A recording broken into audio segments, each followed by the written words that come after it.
কোথাও গিয়ে আমি কিন্তু বলেছিলাম যে মার্কেটে এবার কিন্তু কন্টিনিউয়াসলি আমরা একটা পজিটিভ ফিডব্যাক পেতে পারি। তো তার কিন্তু কোথাও গিয়ে শুরু কিন্তু কোথাও গিয়ে হয়ে গেছে এবং গত ১ সপ্তাহ ধরে আমরা মার্কেটে যেভাবে রেড ক্যান্ডেল দেখতে পেয়েছিলাম, তার একটা কোথাও গিয়ে পজিটিভ ভাইবস, পজিটিভ দিকস কিন্তু কোথাও গিয়ে আমরা কিন্তু পাচ্ছি এখন আমাদের শেয়ার মার্কেটে এবং শেয়ার মার্কেটে কোথাও গিয়ে প্রচন্ড পজিটিভ একটা কিন্তু এখন নিউজ আ চলছে এবং সেই নিউজটা কিন্তু কোথাও গিয়ে মোদিজির ওই ভাষণ এবং ট্রাম্প এবং পুতিনের মধ্যেকার যে সম্পর্ক এবং সেখানে ট্রাম্প আ কিন্তু কোন রকম খারাপ স্টেটমেন্ট কিন্তু কোথাও গিয়ে রাখেনি এবং রাশিয়ার সঙ্গে ইউএস এর সম্পর্ক যে কিরকম সেইটা এখনো অব্দি কিন্তু ক্লিয়ার কাট নয়। এবং আরো একটা বিষয় সেটা হচ্ছে গিয়ে গ্লোবাল যে ইনডেক্স সেখানে আমরা দেখতে পাচ্ছি যে চায়নার সঙ্গে চায়নার সঙ্গে ইন্ডিয়ার ট্রেডিং ডিল সম্ভবত হতে চলেছে।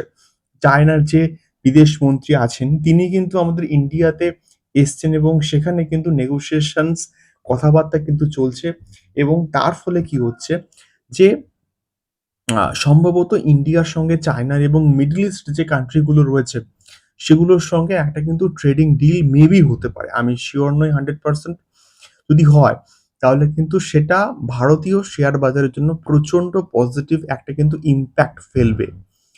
আ যদি তাই হয় তাহলে কিন্তু কোথাও গিয়ে সেটা ভারতীয় শেয়ার বাজারের জন্য প্রচন্ড কিন্তু ভালো হবে এবং ডিরেক্ট মোদিজি এটা যে বলেছেন যে, "আমরা কোন রকম নেগোশিয়েশনস করব না ইউএস এর সঙ্গে" এবং সেই নেগোশিয়েশনস টা না করার জন্যই কিন্তু কোথাও গিয়ে আমার মনে হয় অ্যা যে কোথাও গিয়ে এটা ডিরেক্টলি আ প্রাথমিক অবস্থায় কিন্তু ইমপ্যাক্ট পড়েছিল। বাট মোদিজি কিন্তু বলেছিলেন যে, "না, আ এর একটা ভরপাই আমাদেরকে কিন্তু দিতে হবে। বাট আমরা তার জন্য প্রস্তুত আছি।" এবং ইন্ডিয়া এখন অনেকটা স্ট্রং পজিশনে কিন্তু রয়েছে। ইউএসএ এবং ডোনাল্ড ট্রাম্প লাগাক 50% ট্যারিফ, লাগাক 70% ট্যারিফ, 100% ট্যারিফ। ইন্ডিয়ার কিন্তু এখন কোনো যায় আসে না। ইন্ডিয়া তার প্রত্যুত্তর দেবে। ইন্ডিয়া তার আ কোথাও গিয়ে তার জন্য কিন্তু কোথাও গিয়ে তৈরি এবং ডোনাল্ড ট্রাম্পকে এখন কিন্তু ইন্ডিয়া ভয় পাবে না।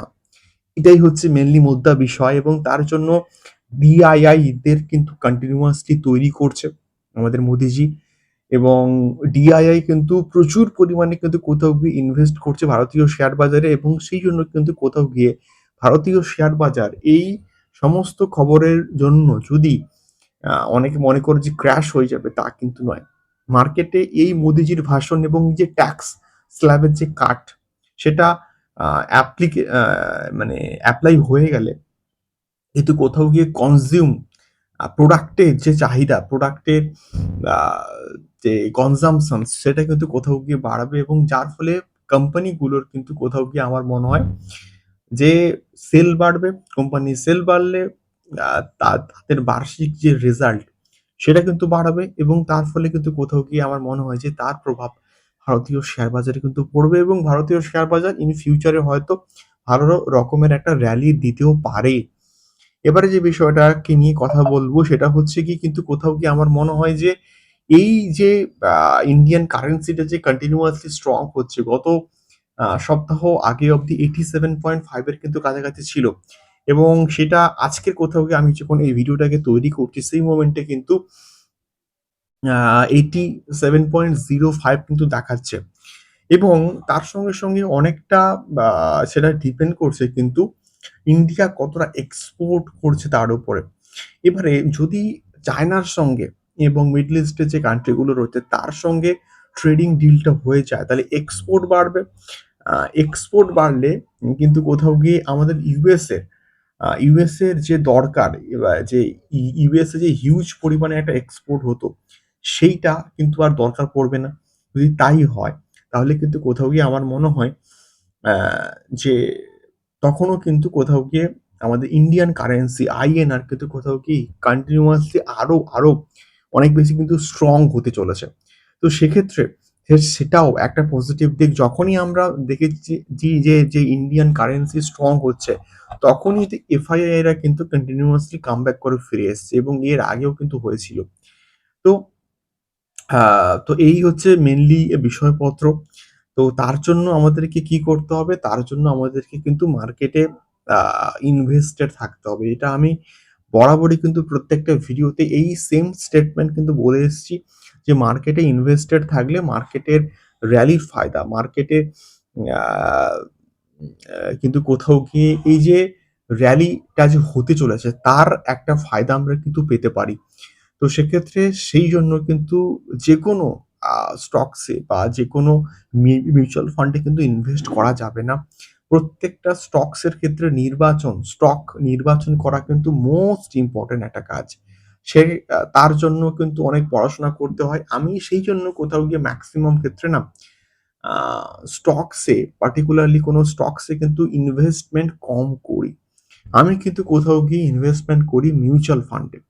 এবং সেটা আমার কাছে আমার এটা ব্যক্তিগত মতামত এবং আমার ব্যক্তিগত মতামত অনুযায়ী আমি এখানে ইনভেস্টমেন্ট করাটাকে অনেক বেশি প্রেফারেবল মনে করি। তার কারণ স্টক সম্বন্ধে পড়াশোনা করা অবশ্যই আমি স্টক মার্কেট নিয়ে এবং মিউচুয়াল ফান্ডকে নিয়ে ভিডিওস তৈরি করছি। নলেজ আছে। বাট আ কষ্টের উপার্জনের টাকা তো।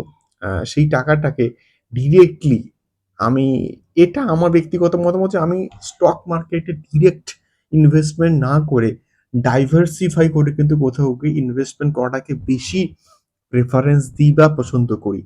সেইজন্য আপনারা কিন্তু কোথাও গিয়ে দেখবেন যে আমি যে কনটেন্ট গুলো তৈরি করি অবশ্যই স্টক মার্কেট রিলেটেড কনটেন্ট হয়।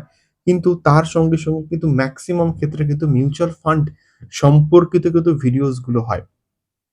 তো সেক্ষেত্রে সেইজন্য আমি কিন্তু বেশি প্রেফারেন্স দেব যে মিউচুয়াল ফান্ডের ক্ষেত্রে আমাদের কাছে যাদের অতটাও স্টক অ্যানালিসিস করা, হিস্টোরিক্যাল ডেটা চেক করা আ তার সময় নেই। আমরা কিন্তু সেখানে কোথাও গিয়ে মিউচুয়াল ফান্ডে কিন্তু কোথাও গিয়ে ইনভেস্টমেন্ট জার্নিটা শুরু করতে পারি। এবারে যেকোনো মুহূর্তে কিন্তু শুরু করা যায়। যেকোনো মুহূর্তে এসআইপি করা যায়। যেকোনো মুহূর্তে লাম্প সাম অ্যামাউন্ট ইনভেস্টমেন্ট করা যায় সেটা বোথ জায়গাতে। স্টকসে এবং মিউচুয়াল ফান্ডের সমস্ত জায়গাতেই কিন্তু করা যায়। বাট কোথায় করবেন, কি বৃত্তান্ত সেটা আপনার ফাইন্যান্সিয়াল অ্যাডভাইজার কিন্তু প্রচন্ড ভালোভাবে কিন্তু বলতে পারবে।